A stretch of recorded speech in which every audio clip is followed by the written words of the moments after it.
Oh shit! Huh? We're live Oh shit! on YouTube. All right, YouTube. And then let me do Instagram.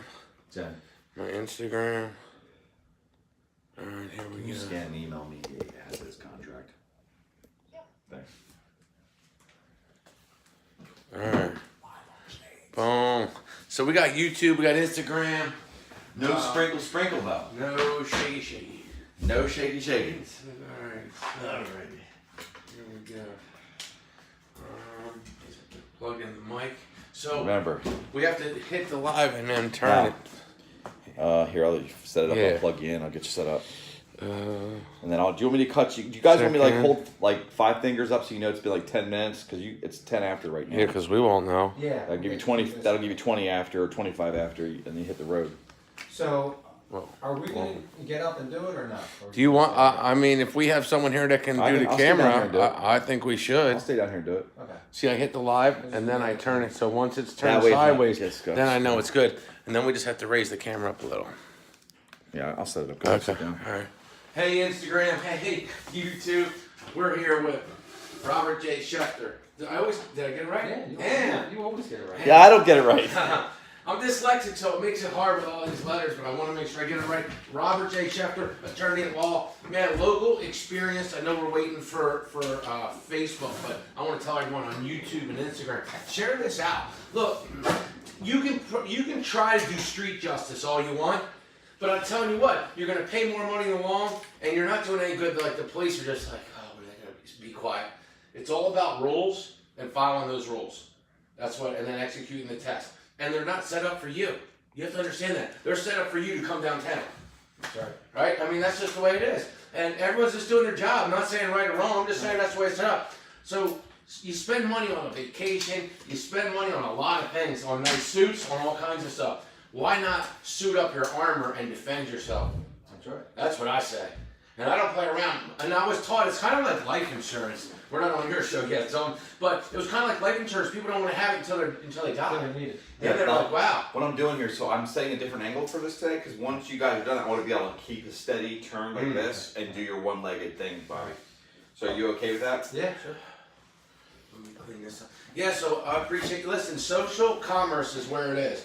It's called social commerce because people buy off their phones. Isn't that crazy that people buy off their phones now? I think that's crazy. I love it though, because what it allows you to do is if you're hardworking, you can let people know that you're hardworking. If you're honest, people can tell when they see you on video. I would be afraid of people that aren't on video. Right. What are you hiding, right? And what I love about Bobby is he's human, just like me or you. His education is in law, and he's really good. He's got a lot of experience. You put an education with experience, that's called wisdom.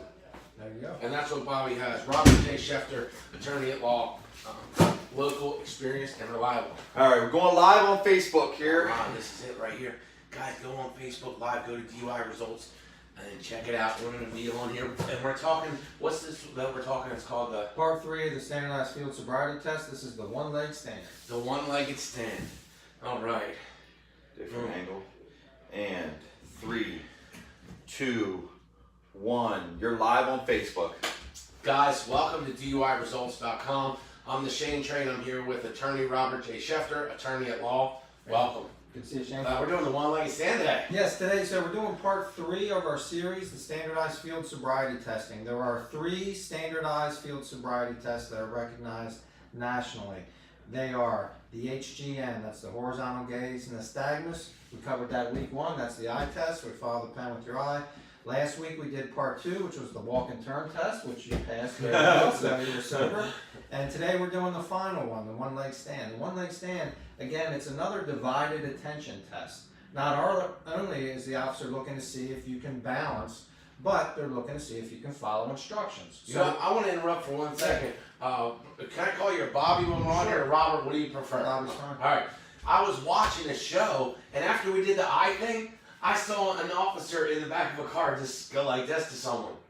Right? And from what you told me, that's not even how the test is set up. Right. They were in the back of the car and said, let me just see your eyes. Right. Like that. Again, they call them standardized because they're supposed to be standardized. Everyone's supposed to get the same exact test. That's the only way the results can be valid. Okay? So if an officer's doing the test and he doesn't go all the way out and hold it there for 4 seconds. He's not doing it right, and you see that a lot. If he's not the required distance, that can mess things up. Then it's not standardized and the results aren't valid because they base the results on studies where they have numerous subjects perform these tests under the exact same conditions following the exact same rules. So if the rules are different, then the results are invalid. So that's the whole thing with standardized. So again, when we talk about the one leg stand, this is a test you may have seen where someone is, as the name says, just standing there and they have the balance on one leg. But again, it's not that simple because the officer's looking for different things, looking to see if you can follow the instructions. So they'll start out with you and say, I want you to stand straight with your feet together and keep your arms at your side. Okay, so it's not like the walk and turn where you have to put heel to toe and stand there. It's a little easier because you're just standing there straight with your hands by your side. And then you'll be instructed not to start early. And then you'll be asked, you should be asked, do you understand my instructions so far? And then when they're told to start, they're going to be told that they want you to raise your foot. You can pick either one. Either foot, raise it 6 inches. Keep your hands by your side. Watch your foot the whole time and count like this. 1, 1,000, 2, 1,000, 3, 1,000. Either up to 30 or when the officer tells you to stop. Okay, so again, so when's the best time to call you in this process, right? Because it's in the heat of the moment. Things are going, who knows what happened, and I'm going through this test, and I don't feel comfortable saying no, but I hear this shut up, lawyer up. Right. How do I execute that? Okay, Can so you give me advice? Unfortunately, you're not going to be able to call during the arrest process. People, that's a misconception. People will say, I get a phone call, I demand my phone call. You do not have the right to consult an attorney while you're being investigated as a suspect for a DUI. And even when you're placed under arrest, you do not have the right to call an attorney. And even when you're asked to give blood, you do not have the right to consult an attorney. So that's why it's shut up and lawyer up, not lawyer up and shut up, because you're going to be out there, so you need to shut up first. So the time to get a hold of me is immediately afterwards.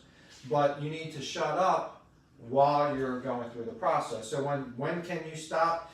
You should really stop before you start. You shouldn't Stop before you start. You shouldn't agree to do the field sobriety test, is my general advice, and the advice of most experienced defense attorneys, because they're voluntary.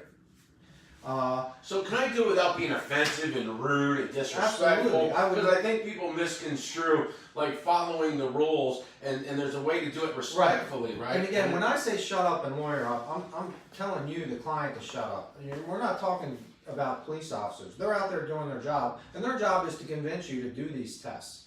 So you need to be polite and respectable and say, with all due respect, officer, I will do what you require me to do, but I am not going to volunteer to do these field sobriety tests.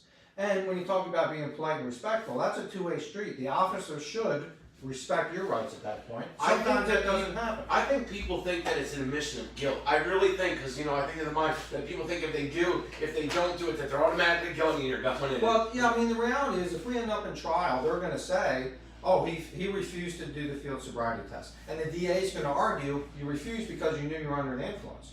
And then it's my job to argue, he refused because these tests are not valid in my mind. So there's and you have a little bit of argument experience doing this, so Sure. people know. Yeah, and not only can we argue that the tests themselves maybe don't show impairment, but again, the reality is when I have a video and I go through it, I can make sure that the officer's following the rules and make sure they do everything that they're supposed to do. So again, it's a personal choice. You can say, all right, I'm going to do the test, but you need to know that the tests are 3 out of 4 people out of 10 are going to fail the test stone sober. And you need to know that if you think you're going to pass them just because you can walk a straight line or raise your foot and count to 30, that doesn't mean you're going to pass. Your competitive nature is not going to help you. Right, again, because they're looking for a lot more than just whether you can walk a straight line. And that's interesting too. If you watch the previous videos, it's not as simple as people think, and they jump the gun. And when he says shut up and lawyer up, he's giving you an option to say, all right, what can I do under my legal rights? It's just like taxes or anything else. You don't want to overpay in taxes? Well, you don't want to go over and out of bounds when you don't have to. Sure. You can have an attorney represent you, and Robert J. Schefter, attorney at law, is someone that's been doing this reliable, dependable, and experienced and local. And does local matter? Absolutely. Each county, especially in Pennsylvania, each county has their own system. So we have statewide laws, but each county administers them differently. For example, with the ARD program, each county has their own program. And it is very important that you know the system of your county. And I am extremely familiar with everything to do about your county. So I don't come in and bring some big New York attorney. That doesn't make any sense. No, Okay. absolutely not. And even, and there are attorneys who have a multi-county practice, and that's fine. There are some really good attorneys who practice in New York and elsewhere. But what you want to be careful of is someone who practices pretty much primarily in another county and then comes over and doesn't take the time to learn the rules. Because I've had people come in and say, hey, I had this attorney from another county. They told me that the ARD program was this, this, and this. I'm like, no, maybe in their home county, but not here in your county. So it's okay to have a multi-county practice, and I practice in Adams County sometimes too. Well, you just But came from I Gettysburg. just came from there, but you need to establish relationships, and you need to take the time to learn each county's own practice. So it is extremely important that you have local attorney, and it's okay if they practice in another county as well, as long as they're doing a thorough job. So they have experience in that county like Bobby has. You have over 20 years experience? Yeah. Okay, so Anywhere in my 23rd year. experience matters. So we're getting ready to do the test? Yeah. So, All right, let's go. This is the one-legged stand? yes, the one-leg stand. So wear my again, glasses or not? it's up to you. All right. So with this one, remember, you've already completed 2 tests. You've gone through the HGN, now you've done the walk and turn, and now you're going to do the one-leg stand. So I'm going to ask you to stand with your feet together, Okay. arms to the side, and then I want you to stay in that position until I instruct you to start, okay? Do you Okay. understand my instructions so far? You told me to stand like this with my hands at my side until Yes. you tell me to do anything Yes. further. Yes, I understand. Now, when I ask you to start, you're going to lift one leg, either one, it's up to you. You're going to keep that leg 6 inches off the ground, okay? You're going to keep your arms at your side, and you're going to count like this: 1 1,000, 2 1,000, 3 1,000, okay? Do you have any questions? I'm not sure if I have 6 inches, but do you know 6 inches? Can you help me with that? 6 inches is going to be approximately there. I'm not going to measure, Okay. but you all right. don't want to be up here and you don't want Okay. to be here, okay? Okay, so Now, I'm what I just want gonna- to do real quick, I just want to verify. I'm going to hold up my leg 6 inches from the ground, whichever I choose. And you're going to with keep my it straight. arms. Well, I'm going to keep it straight, Yeah, when you hold it up, keep it straight. Not doing this. and then my hands by my side, Yes. and I count 1 Mississippi, or no, 1 1,000, 2 1,000, and for how long? Until I tell you to stop. Okay. Okay? Yes. Do you have any other questions? No. Okay. You may start anytime. 1 1,000, 2 1,000, 3 1,000. I forgot to 4 tell you, I want you to 1,000. look at your feet while you're doing Oh, that. 1 1,000, 2 1,000, 3 1,000, 4 1,000, 5 1,000, 6 1,000, 7 1,000, 8 1,000, 9 1,000, 10 1,000, 11 1,000, 12 1,000, 13 1,000, 14 1,000, 15 1,000, Okay, you can 16 1,000. Put my stop. leg You can down. stop. You can put your leg down. Okay, so Yeah, that is not easy. yeah, and so what happened is I timed Shane for 30 seconds. That's what the officer is supposed to time, 30 seconds. Now, ours was a little off because I forgot to give him the one instruction. You're supposed to look at your feet. So we're off by 5 or 10 seconds. But you were at like 15 1,000, and I had you at 30 seconds. That's not a clue. But it's interesting in the studies that they use to justify this test.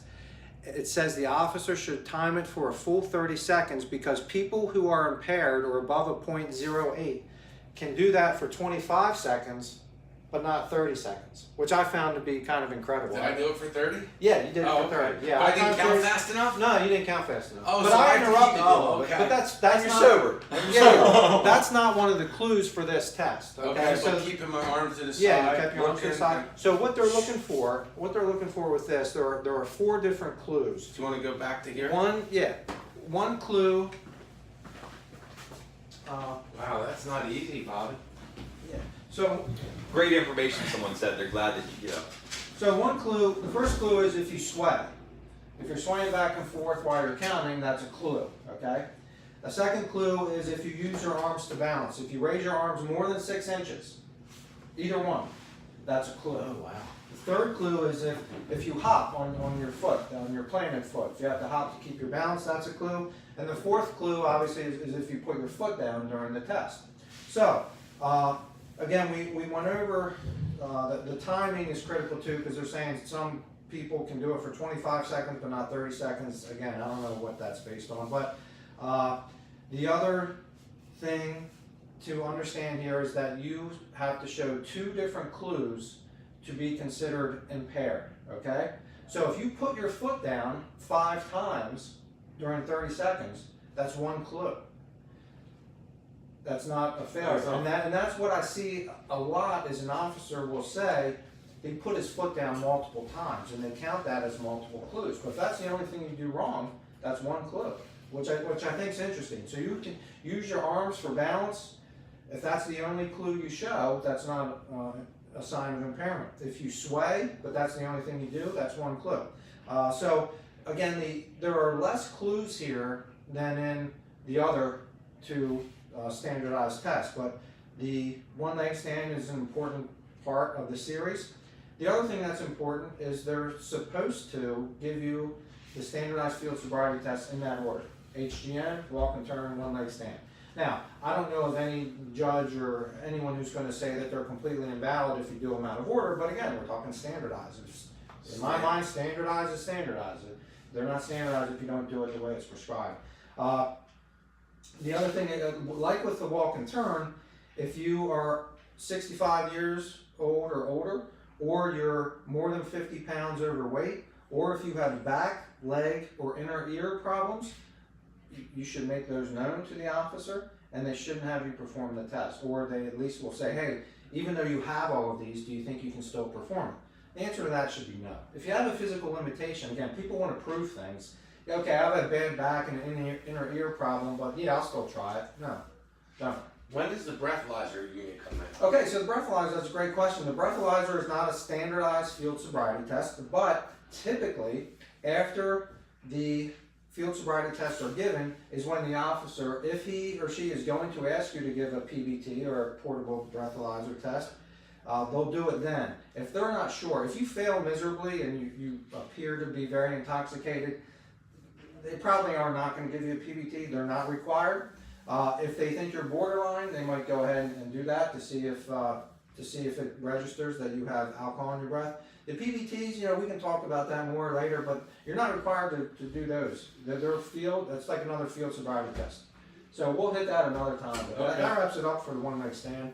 And again, wraps up the series on the standardized field sobriety test. What's interesting is there are other non-standardized field sobriety tests that we can cover in another episode, which would be fun. Count backwards in the alphabet and all that. See, that's what I gotta tell you. I would not be able to do it. I can't do it. I So- can't. If you tell me to do the alphabet backwards, I'll fail miserably. Yeah, I don't know who. That Some would be people if can somebody do on it. the comedy show, they would watch me try to do that. But so how can people get a hold of you? The website is DUIresults.com. Facebook is at DUI Results. The phone number is 717-747-9048. That's a dot cover. Shut up and lawyer up is important. And listen, it's you in your mind, so you can say, wow, this is the time I remember them saying, shut up and lawyer up. So let me wait for the process, be calm, be relaxed, be respectful, go through the process, and when your time is right, you have to have patience in this, right? There's a mistake, whatever happened, now street justice is not the time. You get a hold of Robert J. Schefter, attorney at law, local, experienced, reliable. You can go to Facebook and message him. His phone number's everywhere. Yep. And And remember, a consultation. free consultation. Should they wait till after before they get their charges? what will I always used to tell people, wait till you get your charges, because it can't really do anything till I reveal it. But now I tell people, give me a call right away, because I can relieve some stress. He relieves a lot of stress. Yo, he relieves a lot. I got a speeding ticket. You know, I don't know if you're like me. I was like, oh. And do you do any criminal stuff also? Yeah, we do other All right, types but of we'll criminal bring stuff. that up. But they should always consult you if they have a question. Absolutely. And then you can refer them if you can't help them. Thanks You for are make sure to results. thank everybody for sharing and watching. Please share this, guys and gals. That is really important. That's where social commerce comes into play, and you helping your friends and your neighbors. They're probably not going to tell you they had something. They're probably embarrassed. But when you share it, it gives them on the back end an opportunity to help themselves. Yep. And remember, stop by the cops, shut up and lawyer up. That was good. Boom, thank you. All right, I'm gonna save this. Guys, y'all have a beautiful day. Thank you. Upload. Thank you.